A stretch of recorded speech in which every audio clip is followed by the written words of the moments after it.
All right, welcome to my FX Buddies, the podcast.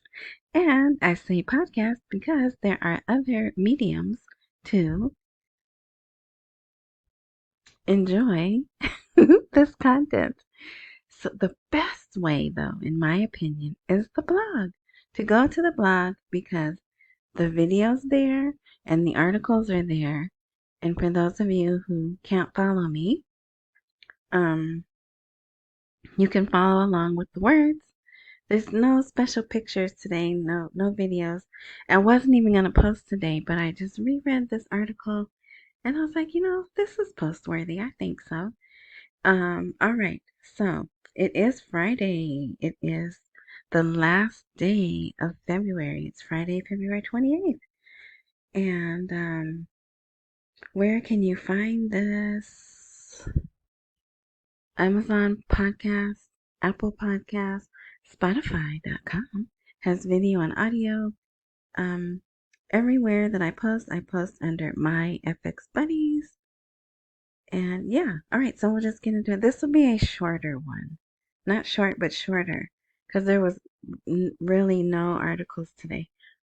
All right, so the title, Analysis, detailing the reasons for the fluctuations in the exchange rate of the Iraqi dinar, and that's all that could fit there. So there's even more to this title, right? Of the Iraqi dinar against the dollar over 21 years. 21 years. And there's some people out there who have been in this 21 years. And that's what we want. We want them to be focusing on the dinar rate, not the dollar rate. So I do feel this is citizen education, right? And anytime, in my opinion, anytime they're talking about the rates and how rates fluctuate, perhaps they discuss what makes rates fluctuate. That's good. So this, again, is not coming from the CBI. So here they have dollars. I wish they would have had dinar, but that's what they ran with. So this is some kind of Foundation for Economic Studies and Consultations. They did this report, I guess. The reasons for the fluctuations in the exchange rate of the dinar against the US dollar in the parallel market over more, that's my phone, over more than 2 decades in the country to internal and external factors. So, not a lot of detail there, right? So they went back and did analysis from 2005 to 2024. All right. And the parallel market. So immediately we brought with us a parallel market, right? Excuse me. I'm not sure. Well, I have this fan on because it's really warm. You probably could hear it too. And see, that's why I don't like using fans and heaters because it messes with me. But so, yeah, sorry about that.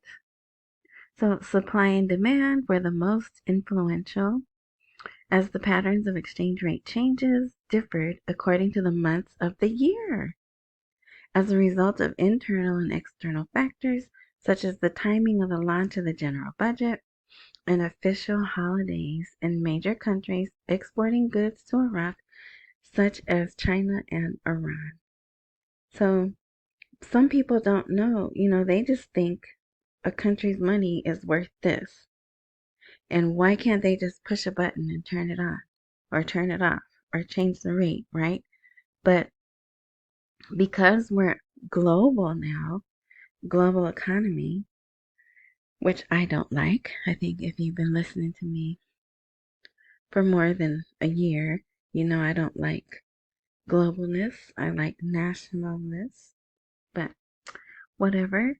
So here, this paragraph right here gives specific times in the change.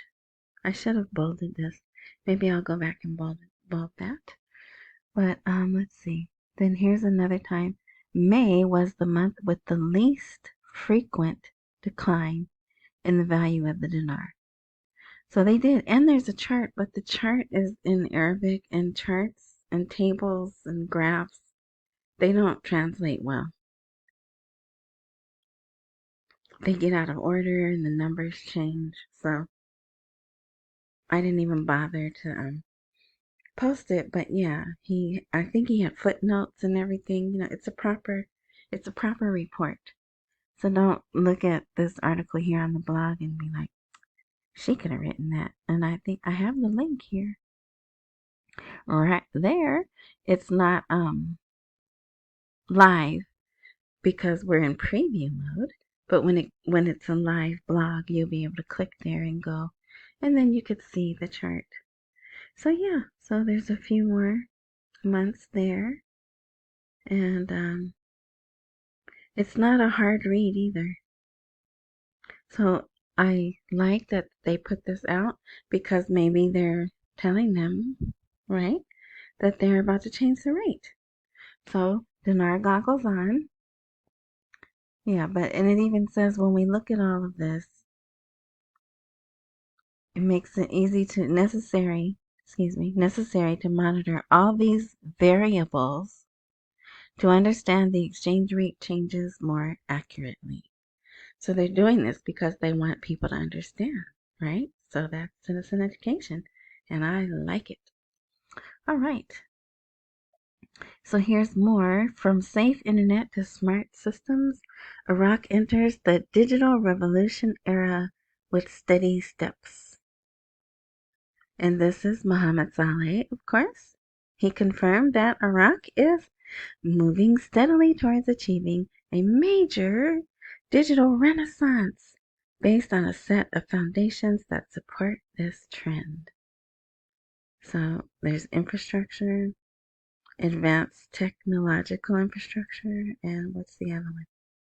Digital payment systems that work effectively and efficiently in parallel with each other. So they're trying, right? They're trying to get it together.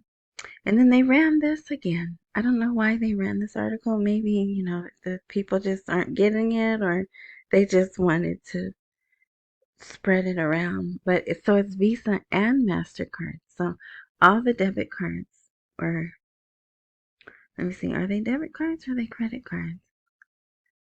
It just says stopping cash withdrawals outside of Iraq. So yeah, so they ran that again. All right. And then, so the big story, oh, they were so excited. And see them, they're out in, I don't know what field, some oil field. And it was on TV, and they were all like, yes, the oil's going to start pumping within hours, right? Remember, they went from days. Now they were down to hours.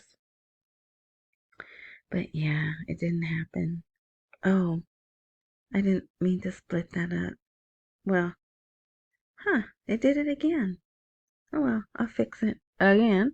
But anyway, so there's my one commercial. Buy me a coffee, and thank you to those who have. This is a link, and this is what is that thing? QR code. All right. So here, no oil flow until payment guarantees are secured, says the Apicor, I don't know. So I read this. I actually read every word in this article. It's not very long either, see? And this seems to be a Kurdistan company, not a Turkish. I was thinking it was a Turkish company. And it still could be. And by the way, I don't know if you remember, but I said it looks like Turkey's having some kind of conference. And it was. They did. They had some kind of conference to bring it was like an investment conference. Show the things that they've been doing and try to get foreign and what is it? Local and foreign investment. So yeah. But anyway, so I'll just go ahead and read this. Eight international oil companies operating in the Kurdistan region announced on Friday They will not resume oil exports through Turkey's Ceyhan port, despite Baghdad's declaration that shipments would restart soon. The Association of Petroleum Industry of Kurdistan, see, which represents 60% of the region's oil production, stated that no formal communication had been received regarding commercial agreements or payment guarantees for past and future exports. So remember I said it sounds like they've been stiffed and they want their money. And there it is in writing. They want payment guarantees for past and future. So, but it's a, what is it? Catch-22, right? Because if they put this, they left out the written part, but I think it's down here. That's my phone. Let's see. Member companies will not resume exports today, said the spokesman. So it's Gulf Keystone Petroleum, DNO, Janelle Energy, and Shamaran Petroleum. They're the four of the main. No, it doesn't say. But remember, other articles stated they wanted written contract terms and a payment guarantee. So it seems like they definitely could start in an instant when they get what they want, right? So that's how that ended, and it's Friday. Like I said, it's Friday. And they are going into Ramadan this weekend. It depends on where they are in the world, right?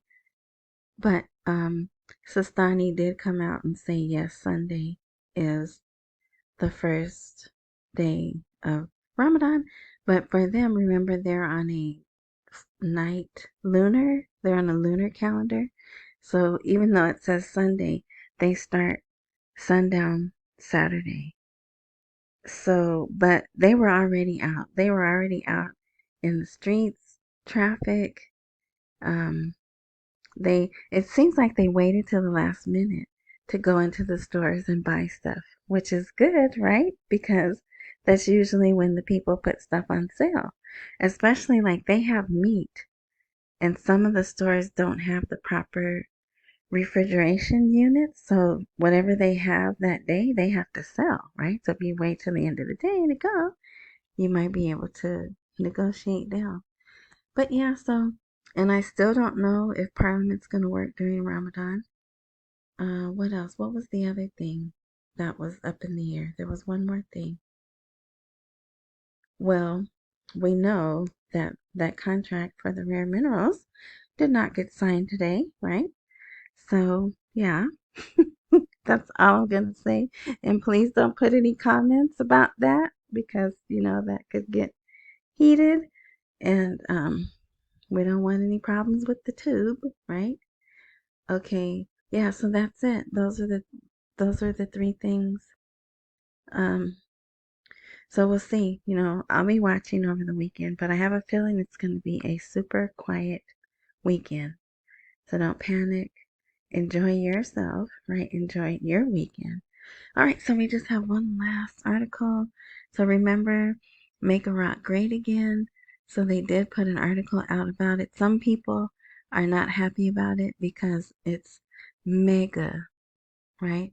Which is tied to you know who, right? Here in America.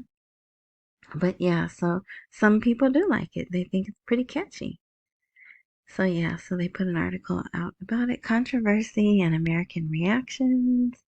Iraqi lobbies in Washington and their influence. And there's some points there. Iraq is strongly present in American politics. Are they? So I'm hoping that behind the scenes they're talking about giving them their rate back, right? But who knows? Who knows what they're doing? But yeah, so that's it. I told you this was going to be a shorter one.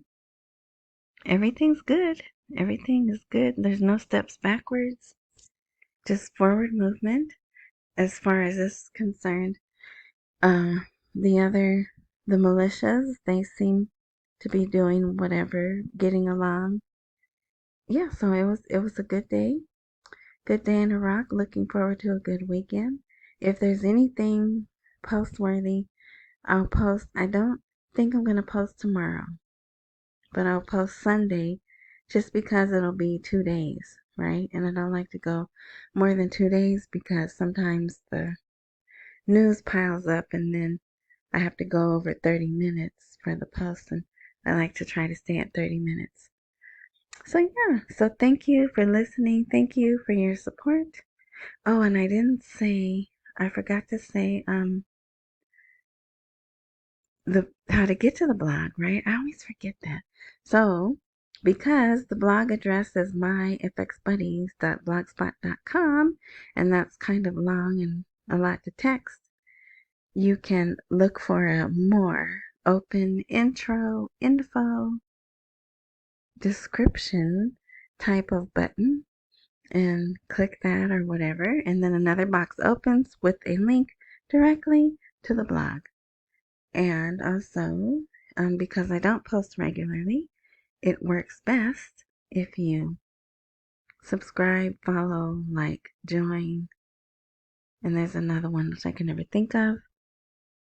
And there is, so I went into my rss.com account, and it doesn't say that I owe them any money. It doesn't say there's any issues with the things that I was trying to post. So I'm not sure what's going on with them, and they are strictly text help.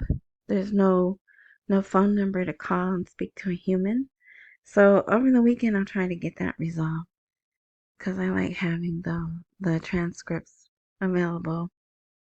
All right, so that's it. Again, I want to say thank you to the supporters. Enjoy your weekend. Accumulate while we wait for the rate to appreciate. Don't miss any meals and pay all your bills.